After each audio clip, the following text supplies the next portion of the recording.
Estoy sentado en los escalones del sur que nos llevarían al templo, para pensar en la grandeza de nuestro Señor Jesucristo.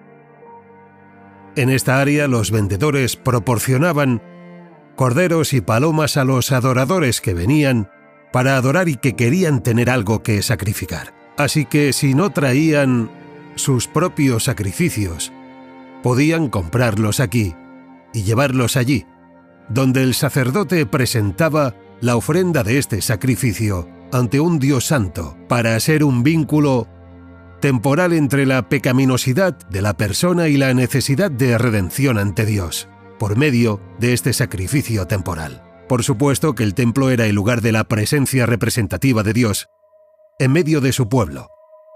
Eso nos recuerda dos realidades, dos identidades, de nuestro Señor y Salvador Jesucristo. En primer lugar es nuestro gran sumo sacerdote. El sacerdote representaba a los hombres ante Dios, era un mediador, un intermediario. Ya no necesitamos corderos o pájaros, porque Jesucristo es el sacrificio final y también es nuestro gran sumo sacerdote. Ustedes y yo tenemos un gran sumo sacerdote. Se sienta en el templo celestial, no en el terrenal, donde estoy sentado en los escalones de hoy. Y adivinen qué está haciendo, tiene un trabajo a tiempo completo. Nuestro gran sumo sacerdote está en el cielo para ayudarnos. Es lo que hacía un sacerdote, ayudaba a la gente a llegar a Dios. Tenemos un gran sumo sacerdote cuyo trabajo a tiempo completo, según Hebreos 7:25, es interceder por nosotros. Él puede compadecerse porque nuestro gran sumo sacerdote se convirtió en hombre. Y porque Dios se hizo hombre en la persona de Jesucristo, puede sentir lo que sentimos, sentir lo que nos duele, entender por lo que estamos pasando. Si una mujer va a tener un hijo y tiene un obstetra varón, puede ayudarla, pero no puede sentir lo que ella siente. No ha estado allí. Pero si tiene una obstetra que tiene un hijo, no solo puede ayudar, sino que puede sentirlo porque sabe qué es estar de parto. Nuestro gran sumo sacerdote puede entrar en la experiencia de nuestra realidad. Cada creyente en Cristo tiene un sumo sacerdote y es un sacerdote especial, porque se nos dice que es el sacerdote según el orden de Melquisedec. Y eso significa que es un tipo de orden único, es un tipo de sacerdocio único. Eso se remonta a Génesis 14, cuando Abraham terminó la batalla. Se encontró con el sacerdote Melquisedec. Melquisedec le dio pan y vino y lo refrescó, porque Abraham se preparaba para entrar en una nueva batalla. Adivinen qué hace su sumo sacerdote. Él los refresca después de que salen de una batalla y los equipa para la batalla para la cual se están preparando, porque siempre salimos de una y entramos en otra. Tenemos un gran sumo sacerdote y él está allí para proporcionar ayuda a tiempo completo de gracia y misericordia en el momento de necesidad, cuando se acercan a él. Ahora que saben que tienen un sumo sacerdote, no mantengan una relación distante. Tengan una relación cercana y personal con su sumo sacerdote. Sentarme en estos escalones me hace recordar otro nombre de nuestro Salvador. Él es el Cordero de Dios.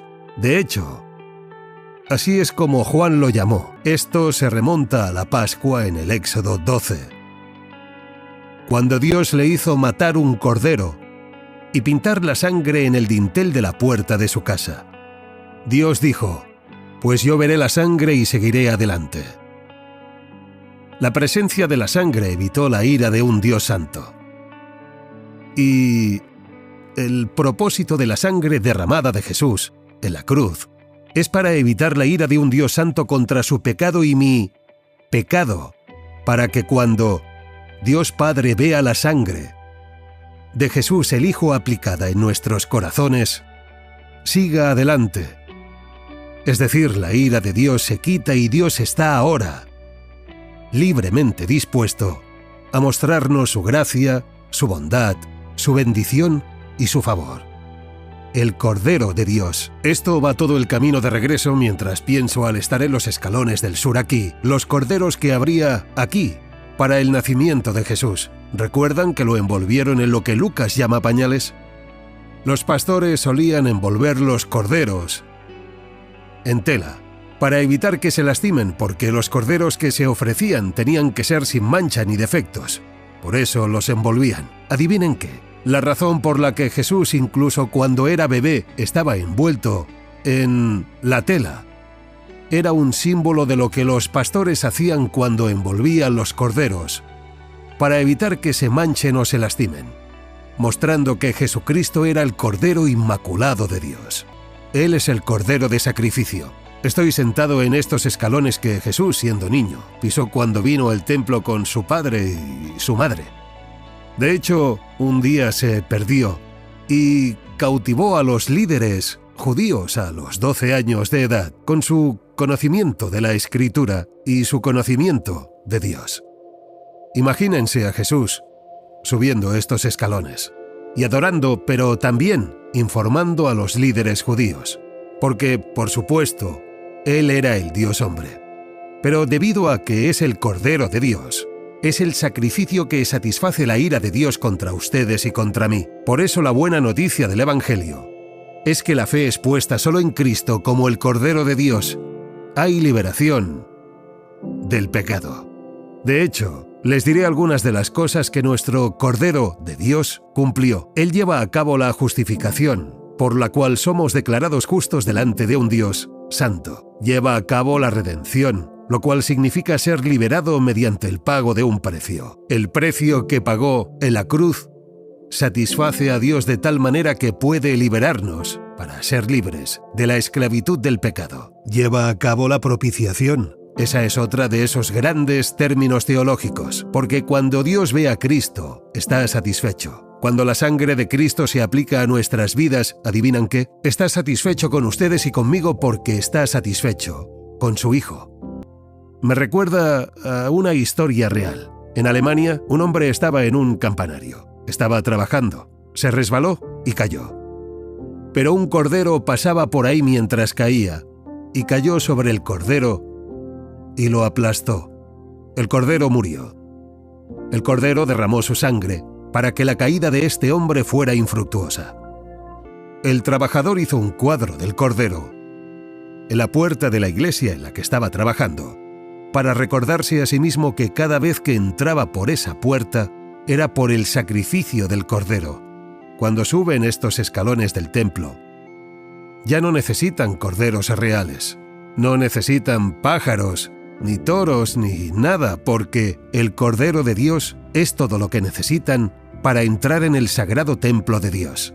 El Cordero de Dios es suficiente para ustedes y para mí, de hecho para todo el mundo, aplicado a aquellos que lo reciben. Es nuestro gran sumo sacerdote. Jesús es el Cordero de Dios.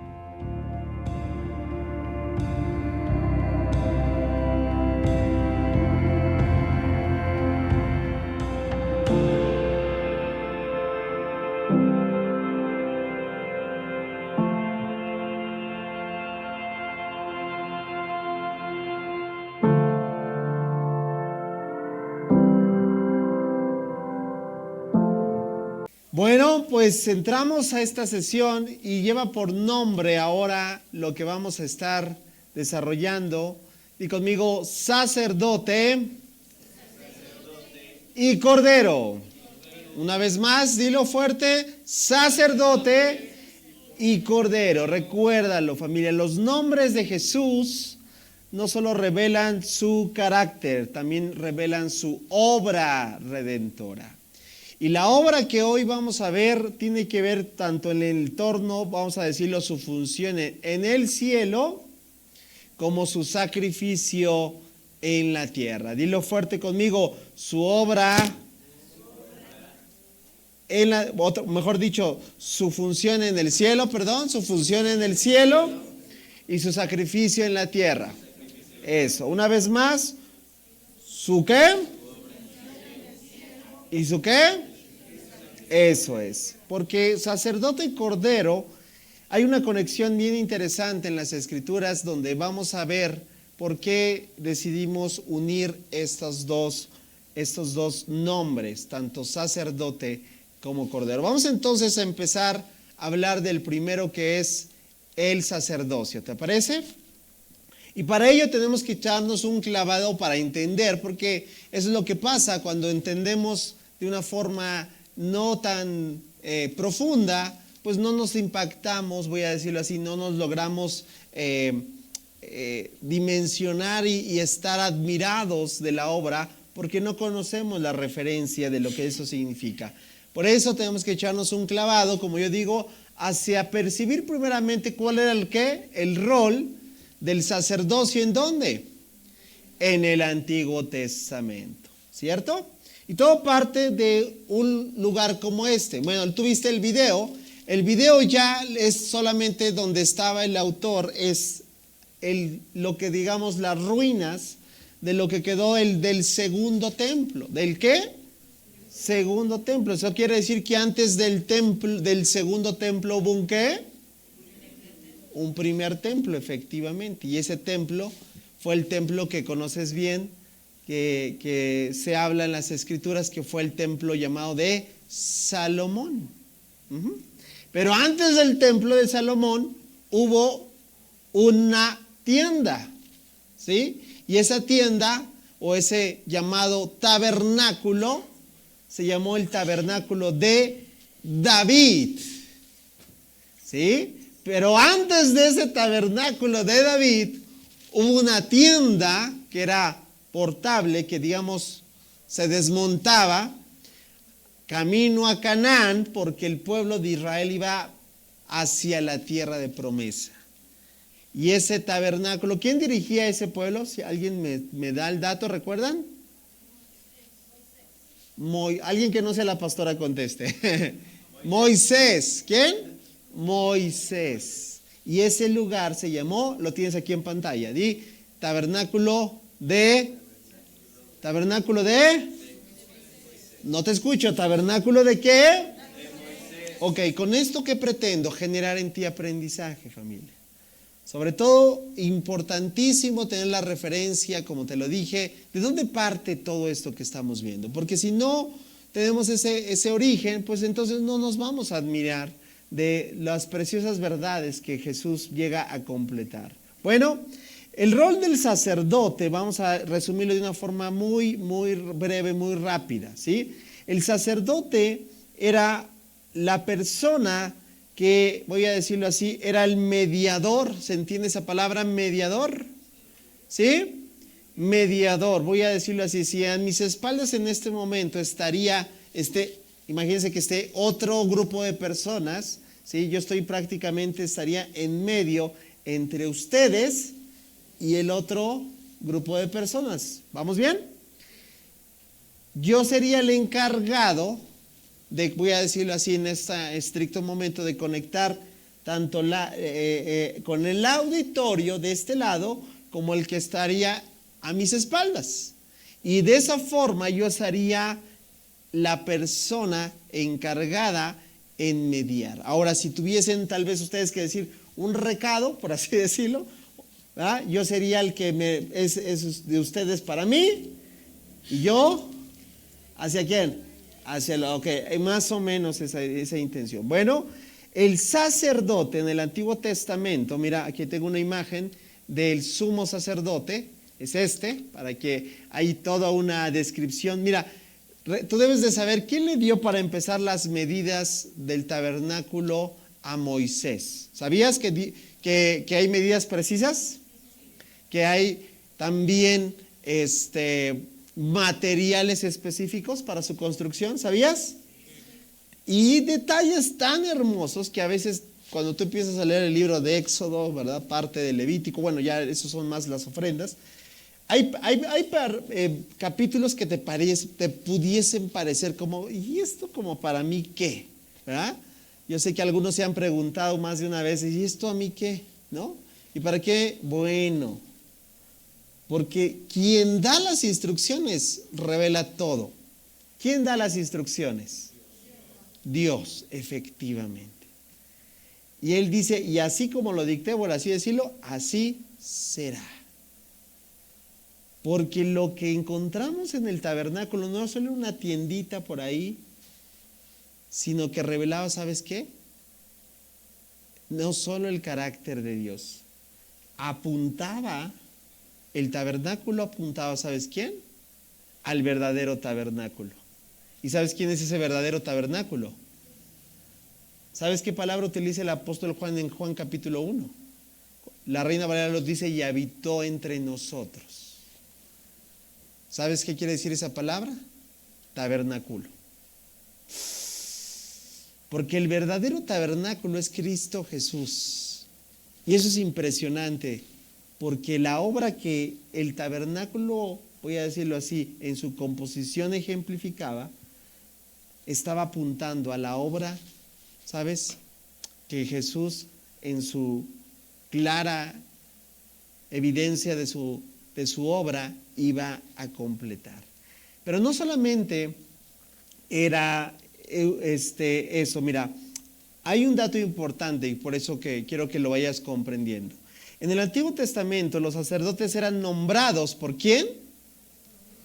Por Dios. ¿Y para qué eran nombrados? Para ofrecer sacrificios. Ahora yo quiero que te lo veas así. Ahora velo en Jesús. Jesús fue nombrado sacerdote. ¿Sí o no?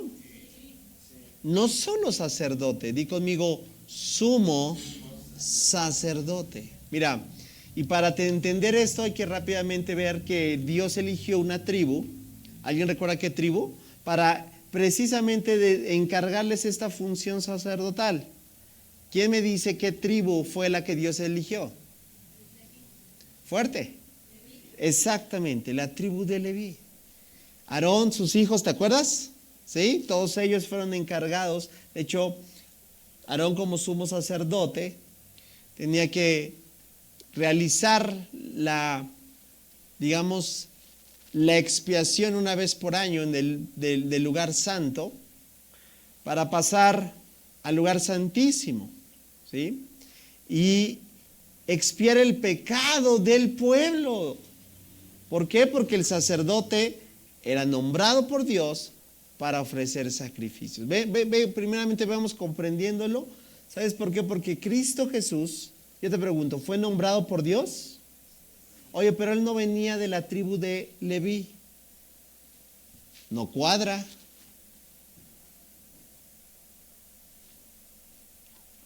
¿Alguien sabe entonces?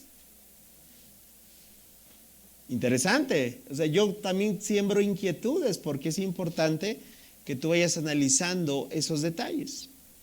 Ok, no cuadra efectivamente, no podría ser sacerdote, porque no venía, di conmigo, del orden, otra vez, ¿no venía de dónde? Del orden de Leví. Y eso tenía un detalle importantísimo, porque en la narrativa bíblica vas a encontrar un personaje muy peculiar.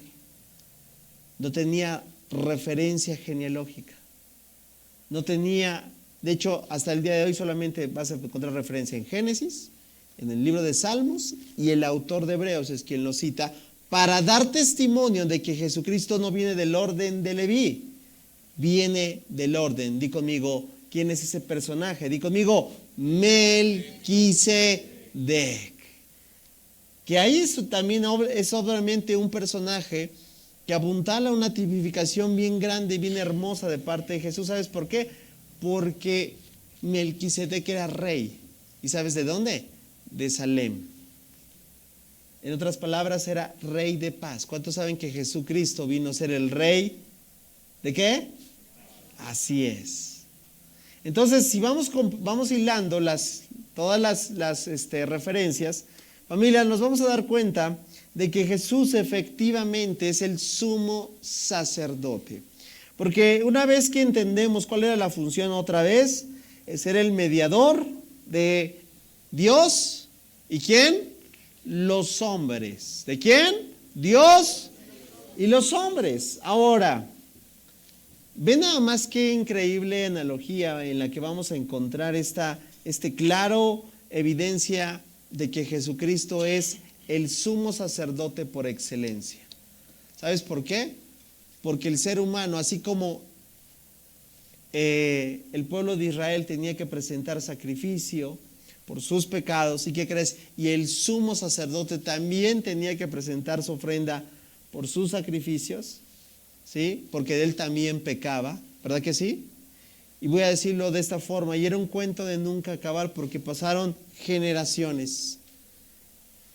Se heredaba, digamos, el oficio sacerdotal a los hijos de los sacerdotes, y así se iba, hasta que tenía que llegar una obra. ¿Sabes por qué? Porque la obra de sacrificio, voy a decirlo así, solamente era vigente una vez por año, pero otra vez, al pasar el año,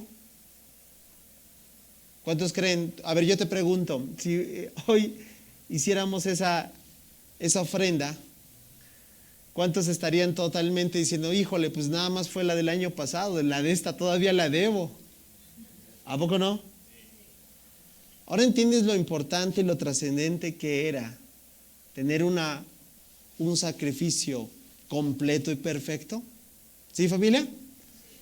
Porque Jesucristo viene no solamente en la figura del sumo sacerdote a presentar, ¿sabes?, la obra más completa, pero te tengo grandes noticias. Porque todo lo que el antiguo pacto revela era en un ámbito, dilo conmigo, terrenal. ¿En un ámbito qué? Terrenal. Bueno, pasaron del tabernáculo de Moisés al templo de Salomón, y tú estás viendo las imágenes de donde aún en los tiempos de Jesús se presentaba todavía. ¿Te acuerdas?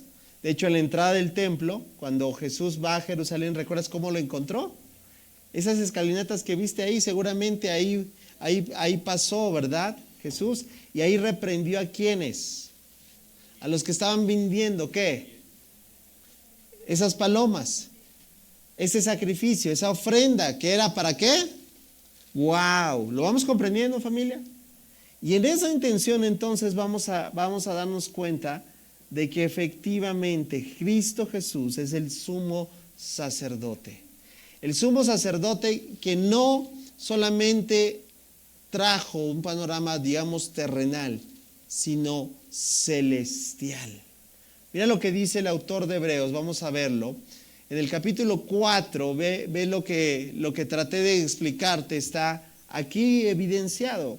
Hebreos capítulo 4, del versículo 14 al 16, solamente lo vamos a ver. Dice, por lo tanto, el autor de Hebreos está diciendo lo siguiente: ya que tenemos, ¿un qué? Un gran sumo sacerdote. Tú debes de saber que todo el libro de Hebreos es un tratado que expone a Cristo y su divinidad. Cristo, todo la carta a los Hebreos tiene como sello referenciar la obra de Cristo. Entonces, ¿de quién está hablando? De Cristo. Ya que tenemos un gran sumo sacerdote, y es importantísimo, por eso teníamos que entender primeramente la referencia del Antiguo Testamento. Porque en el Antiguo Testamento, el sacerdote, ¿qué hacía? ¿De dónde a dónde entraba? ¿De dónde a dónde entraba? ¿Del lugar santo? Es correcto. Pero yo te dije, eso era un ámbito terrenal.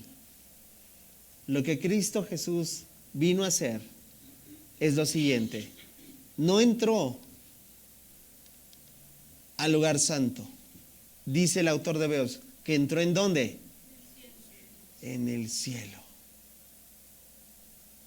Jesús dice, el Hijo de Dios, aferrémonos, ¿a quién? A lo que creemos. Versículo 15, dice, nuestro sumo sacerdote, wow, ¿qué dice? Comprende nuestras debilidades. Mira, esto también marca un contraste claro. ¿Por qué? Porque el sumo sacerdote en el antiguo pacto, hacia con el pueblo, no era, vamos a decirlo así, tan compatible o tan, ¿cómo le podemos decir? Tan apegado al pueblo de Dios. Él tenía un estilo de vida, obviamente por la función que hacía, que no, de alguna manera, no podía sentirse identificado el pueblo. Sin en cambio, el autor de Hebreos nos dice que este sumo sacerdote, ¿quién es este sumo sacerdote? Jesús. ¿Qué pasa? Sí, comprende. ¿Qué dice? ¿Y sabes por qué las comprende, familia? Porque Él también las vivió. Porque Él también las padeció. Si alguien se siente que no te entiende, ¿verdad? Te voy a decir algo. Podrás pensar que no te entiende nadie. Es verdad. A veces también es interesante notar que eso puede suceder en algún momento en nuestras vidas. Pero nunca debes de olvidar, amada familia, que tu sumo sacerdote sí te entiende. Sí comprende. ¿Y sabes por qué? Porque se hizo como uno de nosotros. Habitó en un cuerpo de carne y hueso. ¿Te acuerdas lo que veíamos la semana pasada? Sufrió, llevó a cabo todo lo que tenía que hacer. Por eso ahorita vas a entender la conexión que tiene que ver con el sacrificio.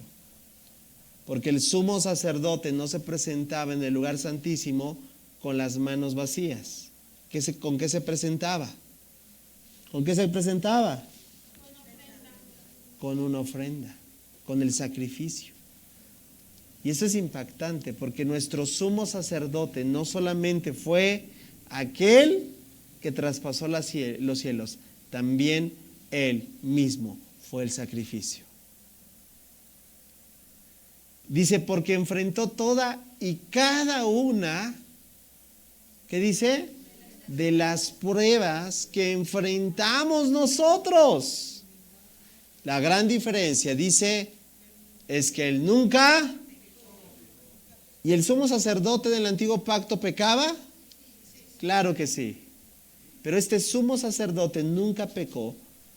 Él pudo ser tentado en todo, dice, pero la gran diferencia es que Él no sucumbió a la tentación. Qué importante entonces ir comprendiendo cómo nuestro sumo sacerdote es perfecto. Dice el verso 16, así que acerquémonos. Ve nada más. Porque la intención de todo esto es llevarnos a cada uno de nosotros a la actitud que debemos de tener en cuanto a la comunión que debemos de tener con Dios. Así que acerquémonos con toda confianza, dice, al trono de la gracia de nuestro Dios, porque allí recibiremos, ¿qué dice? Su misericordia y encontraremos la gracia que nos ayudará cuando más la necesitamos. Y yo apelo a esa gracia, familia. ¿Cuándo? Todos los días. No sé tú si tú ya lo lograste comprender cómo es la función de este sumo sacerdote, o hasta este momento tal vez en tu vida todavía no es una realidad. Pero yo estoy seguro que muchos en este auditorio al día de hoy tal vez todavía se sienten indignos al acercarse a Dios. ¿Y sabes qué genera esa actitud de sentirte indigno al acercarte de Dios? No comprender todavía la gran verdad que el autor de Hebreos nos acaba de expresar. Él lo dice otra vez. Porque tenemos tal sumo sacerdote, dice, así que acerquémonos. ¿Cómo? Con toda confianza. Yo quisiera preguntarte cómo tú tienes al día de hoy esa relación de confianza. ¿Podrás acercarte el día de hoy con esa convicción? O tal vez todavía estás batallando porque piensas que hay cosas, ¿verdad?, en tu corazón, en tu vida, en las cuales te puedes sentir sucio, en las cuales te puedes sentir indigno. La gran verdad de este primer nombre, que es el sumo sacerdote, es entender también la función que él tiene al día de hoy. ¿Sabes por qué? El sumo sacerdote era también la figura del intercesor. Di conmigo, intercesor. No solo mediador, sino también el intercesor. Porque ya que estábamos otra vez a la referencia del antiguo pacto, ya que estaba en el lugar santísimo, ¿sabes qué hacía?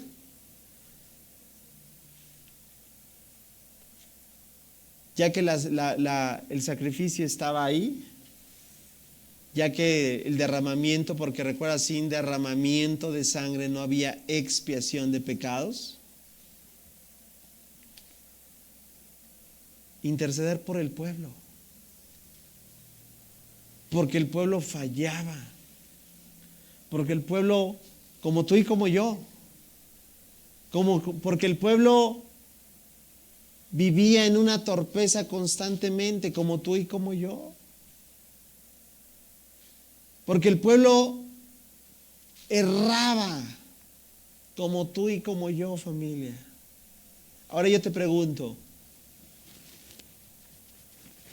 ¿y si seguimos fallando y errando? A ver, levante su mano, ¿quién reconoce que sigue fallando, errando y cometiendo a veces diríamos, cada burrada? ¿Sí? Gracias por tu honestidad. Bola de, ¿cierto? De gente redimida, porque su sumo sacerdote está ahí para interceder por nosotros. Sí, dale un aplauso. Y sabes, me impresiona, lo vimos en el video, porque mira, vamos a recordar que el Señor Jesús, una vez que resucitó, ascendió a los cielos, ¿cierto? ¿Y en dónde está? Dice la Escritura, a la diestra. Su ministerio, su ministerio terrenal en ese tiempo, en ese momento terminó. Su ministerio terrenal, mas no su ministerio celestial. Wow. Mira lo que dice el autor de Hebreos. Vamos a ir hasta el capítulo 10, versículo 4. Dice, porque no es posible que la sangre que la sangre de los toros y de las cabras quiten los pecados. Por eso cuando Cristo vino al mundo, le dijo a Dios, tú no quisiste sacrificios de animales ni ofrenda por el pecado. Dice, pero me has dado un cuerpo, ve nada más. No solo otra vez fue el sumo sacerdote, también fue el ¿qué? El sacrificio. Dice el versículo 6, ¿no te agradaron las ofrendas quemadas? Recuerda, solo era temporal. ¿Sí? No había un sacrificio que dijera, ya. ¿Cuántos saben que si pasas por años haciendo esto, no hay un cansancio? Y a Dios no le agradaron las ofrendas quemadas ni las otras ofrendas, dice, por el pecado. Versículo 7 dice, así que aquí estoy. Oh Dios, he venido a hacer tu voluntad. Dice, como está escrito acerca de mí. ¿Y quién dijo esto? Jesús.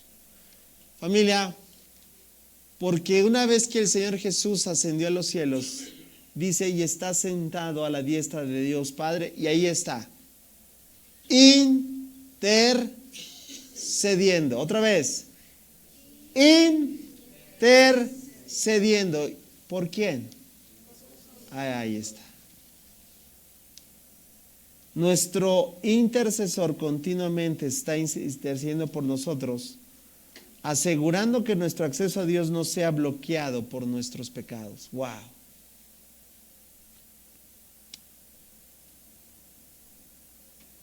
Entonces ahora entiendes lo importante y lo trascendente que es entender que Jesús es nuestro ¿qué? Sumo sacerdote perfecto.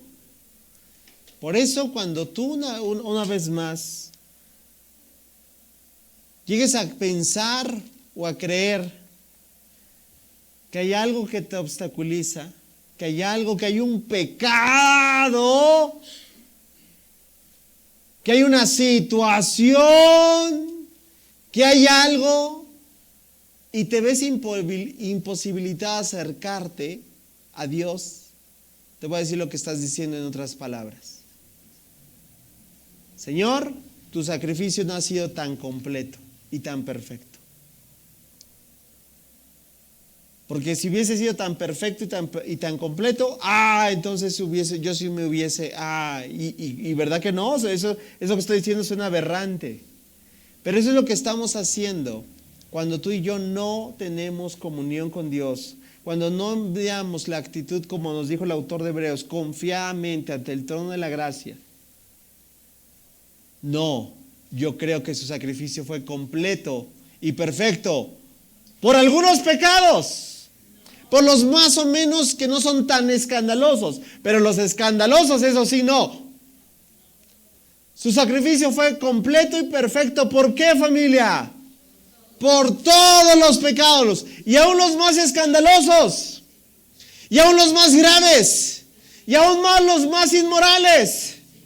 No hay un obstáculo en el cual te puedas decir, porque el sacrificio de Cristo Jesús fue completo y perfecto por todos nuestros pecados. Alguien dele un aplauso al Señor.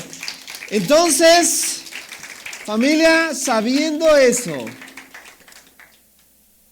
y no solo eso, recuerda que Él entiende lo que tú y yo luchamos. ¿Por qué? Porque Él también lo padeció. Este sumo sacerdote no es indiferente a ti. Conoce tus luchas. Sabe, como diríamos aquí en México, de qué pata cojeas. Y cada vez que luchamos con esas debilidades, nos enfrentamos a tentaciones, ¿cierto o no? Pero ¿sabes quién está ahí? Di conmigo, nuestro sumo sacerdote. ¿Y qué está haciendo? Ofreciendo gracia y fortaleza, intercediendo para ayudarnos a vencer. Me encanta, porque la segunda conexión, mira, me lleva a entender también el sacrificio. Mira, yo sé que a veces, mira, hoy ya se habla tanto, mira, y si tú te vas a llevar algo de esta sesión, que sea esto, porque hay una pregunta que una vez me elaboraron, que es profunda, de estas preguntas teológicas que son realmente minuciosas para ir comprendiendo. Y la pregunta que me hicieron una vez fue, ¿y si realmente era necesario el sacrificio de Cristo Jesús? Y yo sé que todos nosotros podemos inmediatamente responder, sí, claro, era necesario, ¿verdad? Y a veces eso ya nos coloca a nosotros a pensar, ¿verdad?, por así decirlo, como en un sesgo de, qué tan importantes éramos. Y si yo te dijera que no fuera tan necesario, y si yo te dijera que Dios podría decir no, y si yo te dijera que realmente no era tan absoluto que Dios nos salvara a la humanidad, y aquí yo quiero entrar la otra posibilidad, entonces ¿existiría la decisión de Dios de no salvar a la humanidad? Y la respuesta es sí. Pero ¿de dónde apoyas esa verdad? De esto. Mira lo que dijo Pedro. Porque vamos a decirlo, ¿cuántos saben que solo hay un creador y todos lo demás somos creación? ¿Cierto o no? Ahora yo te pregunto, ¿y somos la humanidad es la única creación de Dios? No. ¿Qué más creó Dios? ¿Qué? A ver, fuerte.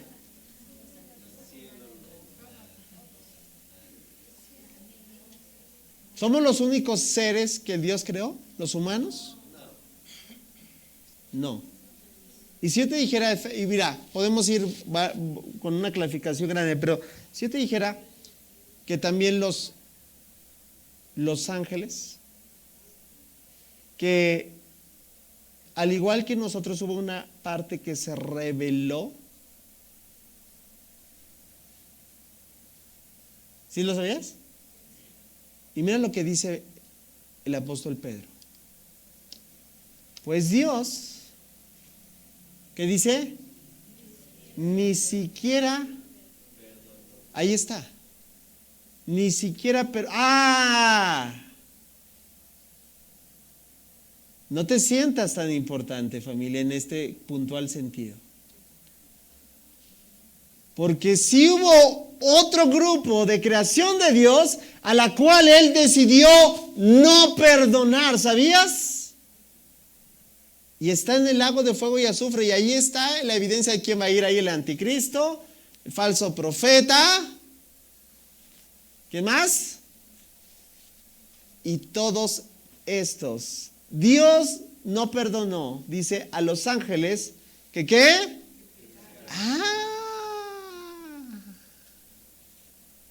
Porque a veces damos por hecho, ¿verdad?, que Dios nos tenía que perdonar. Familia, no necesariamente.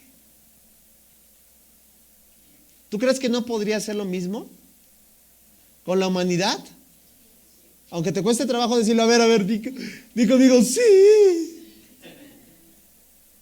Fíjate, dice, sino que los arrojó al infierno. ¿De dónde tú y yo salimos? ¿De dónde tú y yo salimos? A ver, ¿alguien no lo reconoce todavía? ¿Cuántos saben que tú y yo estábamos con un boleto pagado al infierno? No, pero yo no hacía tantas cosas malas, no exagere, pastor. Por el hecho de no tener al Señor en nuestras vidas, ¿cuántos saben que estábamos muertos en nuestros delitos y pecados? No por la gravedad de nuestros pecados en el sentido estricto de la moralidad, sino por no haber reconocido al Señor Jesucristo. Y esa es la condición, dicho sea de paso, de todos aquellos que no tienen a Cristo. ¿Qué pasa con estos ángeles? Dice, sino que los arrojó ¿a dónde? Wow, porque ese es el que dijo el Señor Jesús: temedle a qué, al que tiene el poder. ¿Para qué? Para arrojarlos al infierno.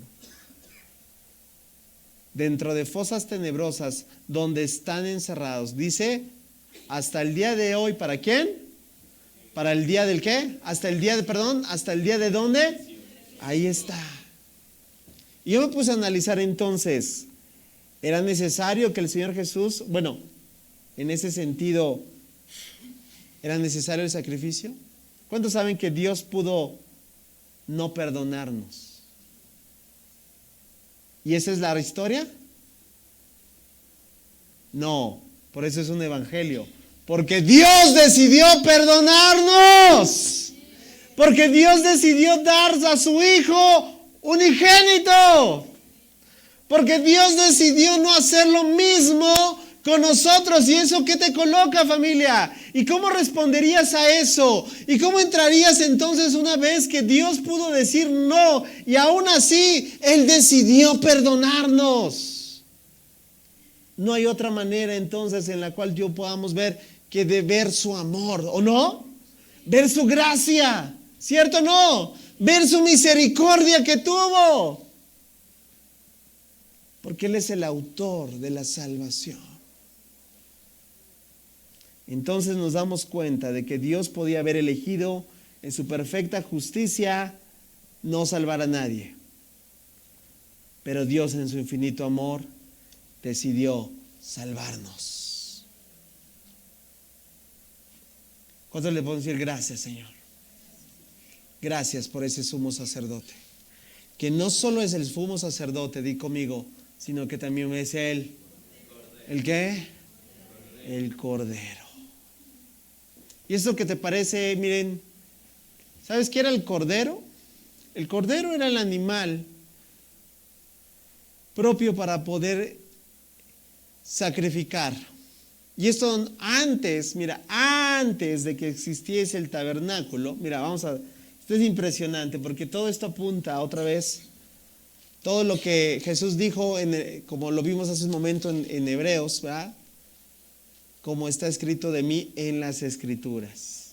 Bueno, tenemos que remontarnos antes, donde apareció un hombre que se le pidió una instrucción muy puntual. Ese hombre lo conocemos hoy muy bien como el padre de la fe, porque efectivamente hizo una obra que demandó de él prácticamente todo. ¿Cómo se llamó ese hombre? Tuvimos una serie hace algunos años de ese hombre. ¿Cómo se llamó? Ahí está.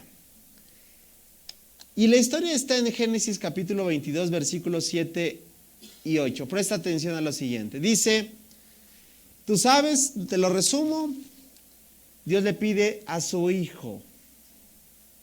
¿Tú crees que hay conexión con ello? Sí. Y sabes, mira, en esta escena es interesantísimo ver detalles como esto que vamos a ver. Dice, Isaac se dio la vuelta y le dijo a Abraham, Padre, imagínate la escena. Sí, hijo mío, van caminando los dos. ¿Sabes dónde está la escena esto? Ese lugar se llamaba Monte Moría. Interesante. El Monte Moría. Tenemos el fuego. ¿Y qué dice? Y la leña. ¿Y sabes quién cargaba la leña? Di conmigo, Isaac. ¿Y sabes cuál era la leña? Troncos, obviamente, como bien lo conocimos, que tenían forzosamente que ser cargados. Los judíos le llaman brazo extendido. Por eso cuando ves que el Señor dice con brazo extendido, es interesantísimo. Mira, a lo mejor para los que aún no lo sabían, cuando Isaac iba caminando a Monte Moría, llevaba la leño, un trozo de madera con brazo extendido. ¿Te dice algo? ¿En dónde? ¿En dónde? Te dije puntualmente un lugar geográfico. ¿Dónde? Monte Moría. Isaac va caminando así. Ve mi sombra. Ve lo que proyectaba Isaac. ¡Wow! ¿Te dice algo?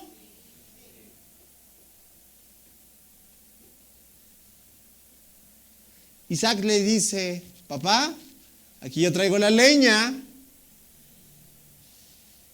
Fíjate, Isaac hasta el día de hoy se conoce como el hijo del sacrificio. Pues nada más, ¿qué conexiones hay? Está la leña, tenemos fuego, pero le pregunta a su papá, ¿pero dónde está el qué? Ah, pero si no había tabernáculo todavía, no había ofrenda. ¿Dónde está el cordero?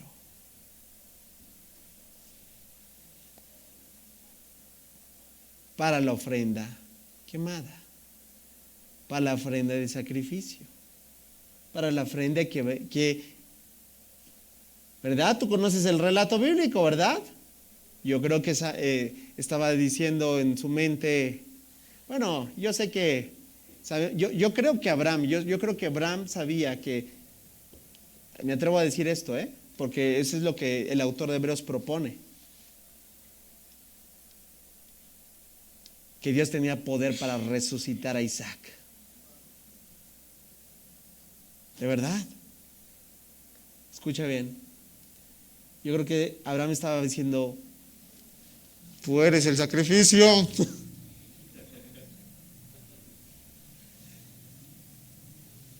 ¿Dónde está el cordero?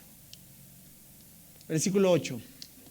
La respuesta magistral de Abraham. Y la respuesta es uno de los nombres de Dios Padre. Jehová Jireh. ¿Qué significa? Dios proveerá. ¡Wow! Ve nada más la conexión. Dios proveerá, ¿aunque? ¡Cordero!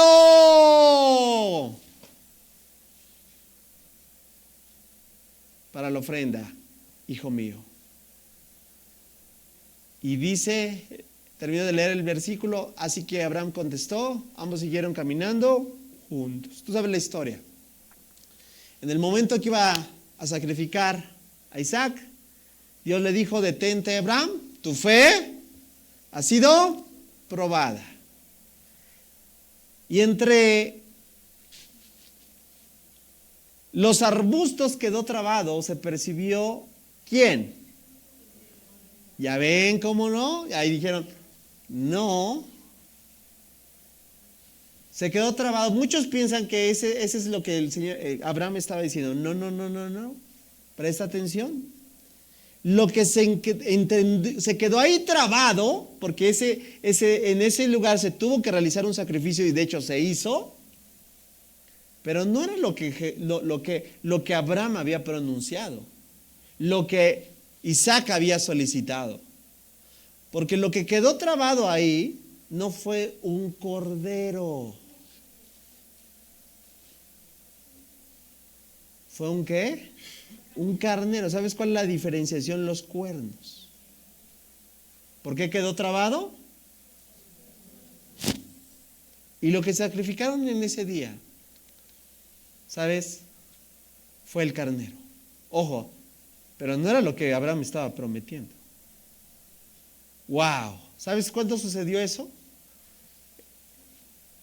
En la cronología más o menos, no hay exactitud, pero voy a decirlo, fueron 2000 años antes de la aparición de un hombre tremendo.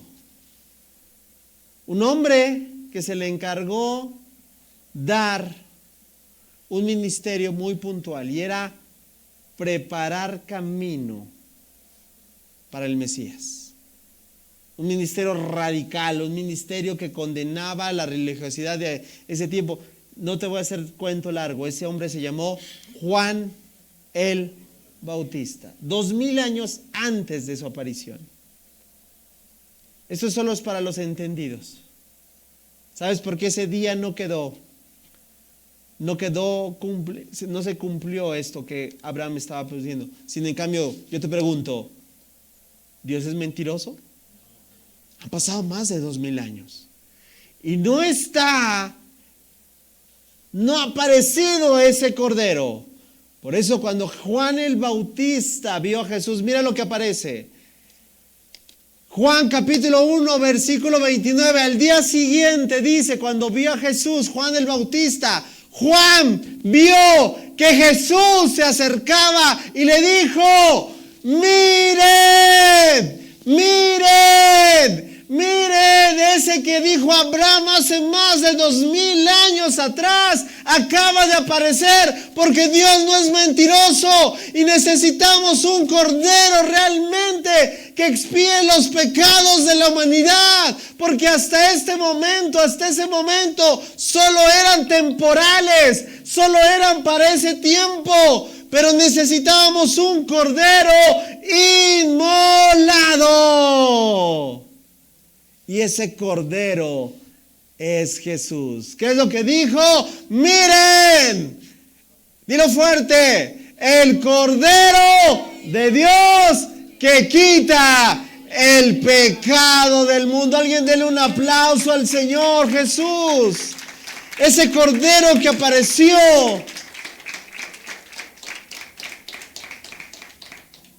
En prefiguración de ese monte Moría, ¿sabes? Yo he leído muchas referencias, es casi inexplicable que ese monte Moría forme el lugar donde se colocó lo que era el lugar, ¡wow!, para el martirio de acuerdo al Imperio Romano, mejor conocido como el Gólgota, el lugar de la calavera. Lugar, ¡wow!, donde 2000 años después o más, el verdadero Isaac, con brazo extendido y con una leña, iba a ser crucificado. ¿Te das cuenta, familia, como que lo que Dios dice se cumple? Pregunta, ¿Abraham, lo que dijo Abraham, se cumplió? Jehová Jireh. Y ese día hubo carnero, pero 2000 años después hubo el cordero, que así como Isaac fue puesto como sacrificio, pero nada más, y la gran diferencia, para expiar el pecado de todos los siglos. Wow. Ese es el sacerdocio, ese es el cordero que hace perfectamente evidente la obra definitiva. de lo que este cordero en este sistema sacrificial debía ser colocado. Porque el cordero tenía que ser inocente. Pregunta, ¿Jesús fue inocente? El cordero tenía que tener una vida totalmente llevada, voy a decirlo, en dedicación. Yo te pregunto, ¿Jesús vivió una vida en dedicación? ¿Se consagró? Lo vimos hace un momento, dice el autor de Hebreos, sin pecado. Por eso era inmolado. ¿Qué quiere decir eso? Sin defecto alguno, sin ningún rastro. ¿Por qué? Porque no solo estamos hablando de la ofrenda de más alto honor a Dios. Por eso, miren nada más las conexiones que hay entre la sangre del cordero. ¿Sabes por qué? Porque fue la misma referencia. Mira, esto es impresionante. Cuando, ¿te acuerdas la última plaga, la plaga de la muerte? ¿Te acuerdas? Al pueblo de Israel. ¿Te acuerdas ahí en el libro de Éxodo? ¿Sí te acuerdas? El ángel de la muerte iba a pasar por alto solamente a aquellos que encontrara en los dinteles la sangre de un cordero pascual. ¿Por qué crees? ¡Wow!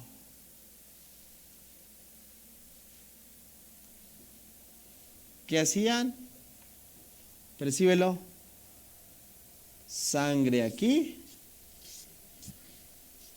Sangre aquí. ¿Te dice algo? Sangre aquí. Alguien dele un aplauso a Dios si lo está entendiendo. Porque eso representaba lo que venía, la sangre del cordero que en ese momento protegió a los israelitas del juicio de Dios. Era una señal clara de lo que iba a ser, familia, la sangre del cordero perfecto y definitivo. ¿Cuántos dan gracias a Dios que nos libra del juicio final?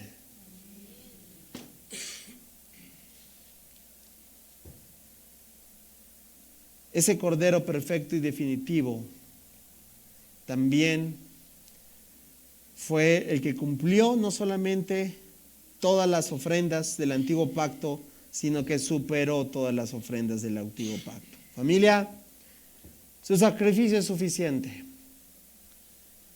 ¿Por qué ya no hacemos penitencias? Y yo te ruego, no tomes el ayuno como una penitencia. No podrás lograr nada en tus propios esfuerzos.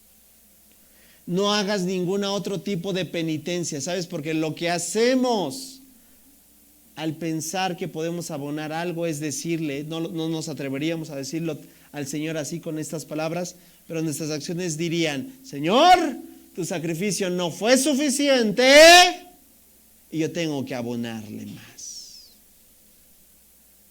Yo tengo que irme de rodillas. Yo tengo que caminar, yo tengo que flagelarme.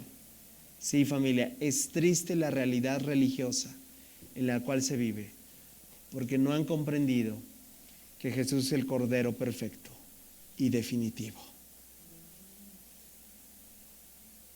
Yo no necesito repetir más su sacrificio. Su muerte en la cruz fue definitiva, cubrió todos los pecados. Todo aquel que cree en Él está libre de pecado, familia. Jesús no solo cubre el pecado temporal de los sacrificios, sino que quita por completo. Como cordero, familia, como cordero. Yo quisiera decirte que todo lo que hoy nos llama a vivir una vida en libertad es gracias a ese sacrificio. Tú y yo somos libres, sí, gracias a ese sacrificio, recuérdalo. No porque brutalmente, como decimos, era necesario, no. Dios decidió amarnos y entregar a su Hijo. Dios decidió darnos libertad por medio de lo que representó la muerte de su Hijo. ¿Y ahora qué nos llama? Si Él ha presentado, familia, su vida misma para sacrificio por nosotros, ¿qué es lo que se espera del creyente? ¿Qué es lo que se espera del pueblo de Dios? ¿Qué es lo que desea Dios que tú y yo vivamos? Por favor, vivámoslo, entendámoslo, llevémoslo a cabo. ¿Qué es lo que demanda de esto? Familia, el Evangelio no es permiso para pecar.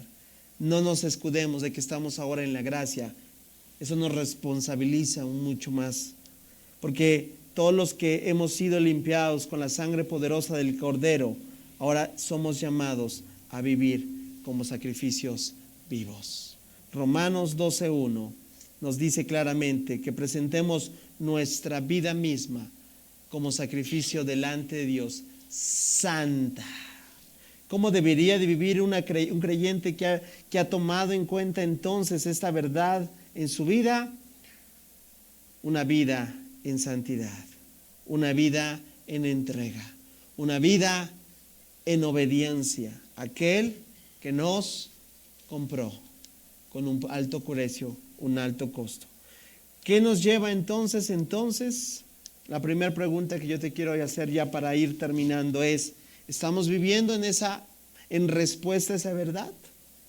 ¿Cómo podremos reflejar en nuestras vidas al día de hoy el sacrificio viviendo en santidad y en gratitud?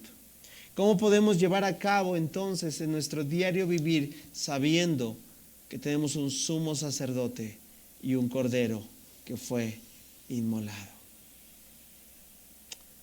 Yo creo que esa conexión nos debe de llevar continuamente al reconocer no solo su sacrificio, sino entender la profundidad de su amor y su poder para salvarnos. Familia, estamos dándonos cuenta que definitivamente cada vez que veamos nombres como estos, no los veamos a la ligera. Que le roguemos a Dios que sigamos comprendiendo la profundidad que hay en esto y que vivamos en respuesta a ello. Yo te voy a invitar, por favor, que te pongas en pie.